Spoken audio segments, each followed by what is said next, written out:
संतुष्टो ये न के न चित, अगर आप संतुष्ट नहीं हुए जगत से तो क्लेश दुख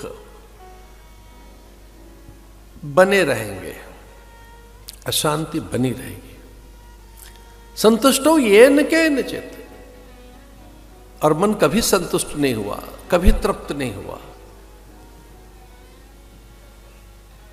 उसमें एक असंतुष्टि अतृप्ति बनी रहती है। आचार्य वल्लभ कहते हैं कि भगवान की भक्ति में तुष्टि पुष्टि संतुष्टि तृप्ति और एक स्थिति, एक अनुराग की स्थिति, और उसके बाद पूर्णता परिपूर्णता सिद्ध होती है। जीवन ऐसा हो कि एक परिपूर्णता सिद्ध हो, इसलिए भगवान ने अपनी लीलाओं से तोष प्रतोष को प्रकट किया। तुष्टि, जैसे भोजन के एक एक कौर और ग्रास से, भोजन से केवल क्षुधा निवृत्ति ही नहीं होती, केवल भूख ही नहीं मिटती। तुष्टि पुष्टि संतुष्टि रस वृद्धि रूप लावण्य और देह निर्मिति आकार वृद्धि स्निग्धता मासलता मादकता, एक अलग आकर्षण विमोहन सम्मोहन पैदा होता है आहार से। उचित आहार हो, सही आहार हो, पौष्टिक आहार हो, उस आहार के प्रति आप में आदर की भावना हो, उचित समय पर लिया जाए, मात्रा का बोध हो आपको, तो आहार औषधि बन जाएगा। आहार ही औषधि बन जाएगा। आहार रोग का कारण नहीं बनेगा।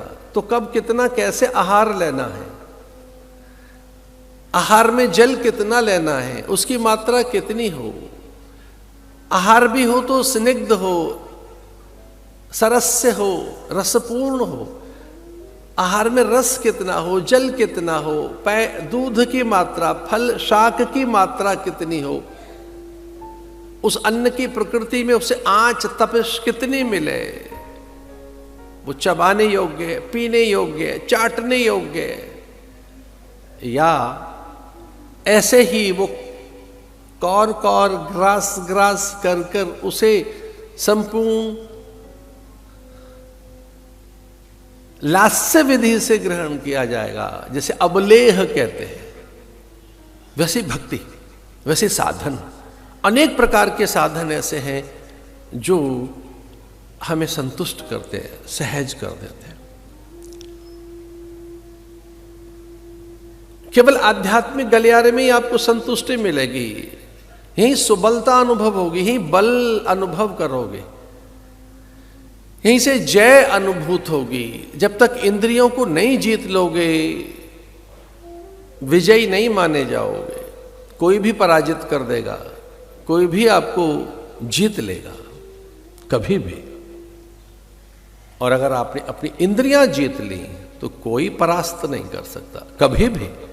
न कोई रूप, न धन, मान, प्रतिष्ठा, ऐश्वर्य, कोई भी पदार्थ ऐसा नहीं है जो आपको भटकाए, आप में अपूर्णता अधूरेपन का ज्ञान करा दे, आप में लज्जा ग्लानि और हीनता का बोध कर दे। फिर संसार में कोई पदार्थ ऐसा नहीं। बड़े बड़े पद बहुत छोटे से दिखने लगते हैं, बौने से, बहुत उनके कोई आकार ही नहीं रह जाते, वो क्षणिक दिखते हैं, वो तनिक से दिखते हैं। अरे जिन्होंने संसार भोग लिया वो राजा ही तो सन्यास लेते थे।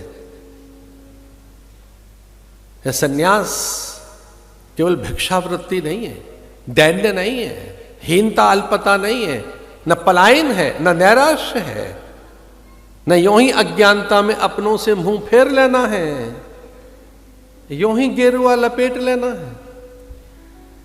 इसे संसार के अनेकों राजा अनेकों युगों तक धारण करते रहे इस व्रत को,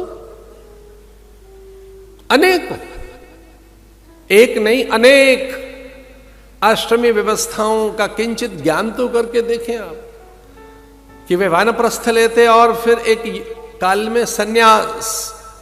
अनेक राजा इस देश के,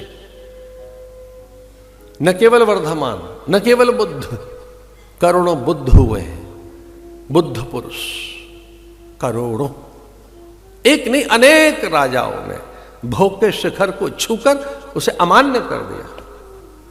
ये रीते हैं, व्यर्थ हैं, थोथे हैं, नीरस हैं, अपूर्ण हैं, अधूरे हैं। इनमें तृप्ति नहीं, इनमें संतुष्टि नहीं।